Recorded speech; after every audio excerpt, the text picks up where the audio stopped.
Welcome to Diplomatic Channel. I am Victoria Ido, standing in for your regular host, Amarachi Ubani.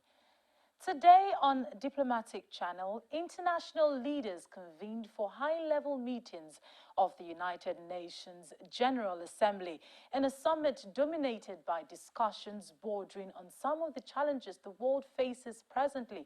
The gathering comes at a time when a multitude of crisis offers challenges throughout the world, from the threat posed by the Islamic terrorists in the Middle East to the Ebola outbreak in Africa and the emergence of climate change.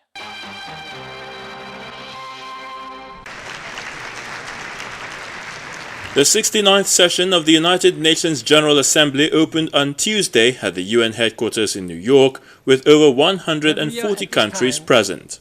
With about 500 days remaining for governments to meet the anti-poverty targets known as the Millennium Development Goals or MDGs, Nigeria's President Goodluck Jonathan chose to focus the bulk of his address to the UN on the Sustainable Development Goals. If the SDGs are to drive development and also meet the aspirations of developing countries for poverty elimination and sustainable growth, collective ownership of the emerging process must be our priority.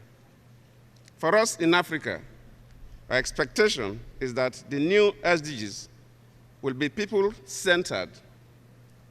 They must promote peace and security, structural economic transformation, inclusive growth, food security for all, environmental sustainability, and the shared benefits from science and technology. World leaders all made commitment at the ongoing climate change summit convened by the UN Secretary-General Ban Ki-moon. Today was a great day, a historic day. Never before have so many leaders gathered to commit to action on climate change. I thank every one of you who came to New York with ambition and commitment. I stand before you not as an expert, but as a concerned citizen, one of the 400,000 people who marched in the streets of New York on Sunday, and the billions of others around the world who want to solve our climate crisis. Every week we're seeing new and undeniable climate events, evidence that accelerated climate change is here right now. President Barack Obama in his address said that it was the responsibility of big nations to lead by example. As one of America's governors has said, we are the first generation to feel the impact of climate change and the last generation that can do something about it. So today I am here personally as the leader of the world's largest economy and its second largest emitter to say that we have begun to do something about it. I'll be pushing European Union leaders to come to Paris with an offer to cut emissions by at least 40% by 2030. The 69th session of the UN General Assembly, which comprises of over 140 world leaders, also comes at a time when a multitude of crises offer challenges throughout the world, from the threat posed by the Islamic State terrorists in the Middle East to the Ebola outbreak in Africa to the ongoing tension between Ukraine and Russia, as well as the emergence of climate change. World leaders gathered in New York to tackle a host of crises at the meeting chaired by U.S. President Barack Obama. A 15-member council unanimously adopted a U.S.-drafted resolution that compels countries to prevent and suppress the recruitment and travel of militant fighters to foreign conflicts.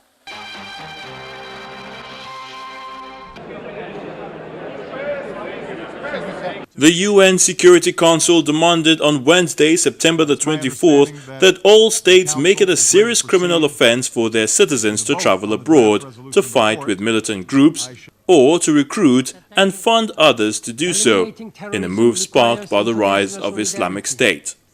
The draft resolution has been adopted unanimously as Resolution 21 The resolution is under Chapter 7 of the UN Charter, which makes it legally binding for the 193 UN member states and gives the Security Council authority to enforce decisions with economic sanctions or force. S 2014-688, please raise their hand.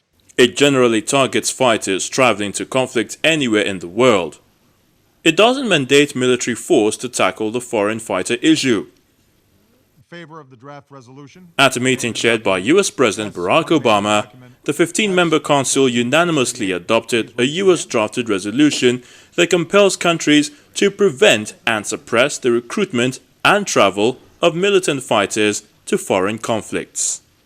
The results of the voting is as follows. The draft resolution received 15 votes in favor.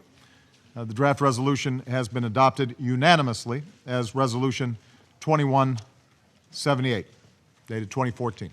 The UN Secretary-General Chief Ban Ki-moon highlighted the rise of Islamic State extremists in Iraq and Syria and called for urgent action against the group. Eliminating terrorism requires international solidarity and multifaceted approach. Among the many tools we must use, we must also tackle the underlying conditions that provide violent extremist groups the opportunity to take root. Immediate security issues must be addressed. Over the longer term, the biggest threat to terrorists is not the power of missiles, it is the politics of inclusion. As peaceful societies and respect for human rights, it's education, jobs, and real opportunity. It's leaders who listen to their people and uphold the rule of law. Missiles may kill terrorists, but good governance kills terrorism. Nigeria's President Goodluck Jonathan, who was also present at the meeting, recounted the menace of the Boko Haram sect in the country and how Nigeria has suffered from the hands of these terrorists. The violent and criminal activities of Boko Haram have continued to pose a potent challenge to the government and people of Nigeria through a wave of terror, assassinations, bombings, and now abductions and kidnappings predominantly in the northeast of the country. Boko Haram is attempting to truncate development by murder and maim in these areas.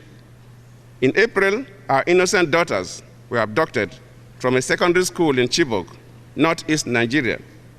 This callous and criminal act has attracted empathy for Nigeria across the globe.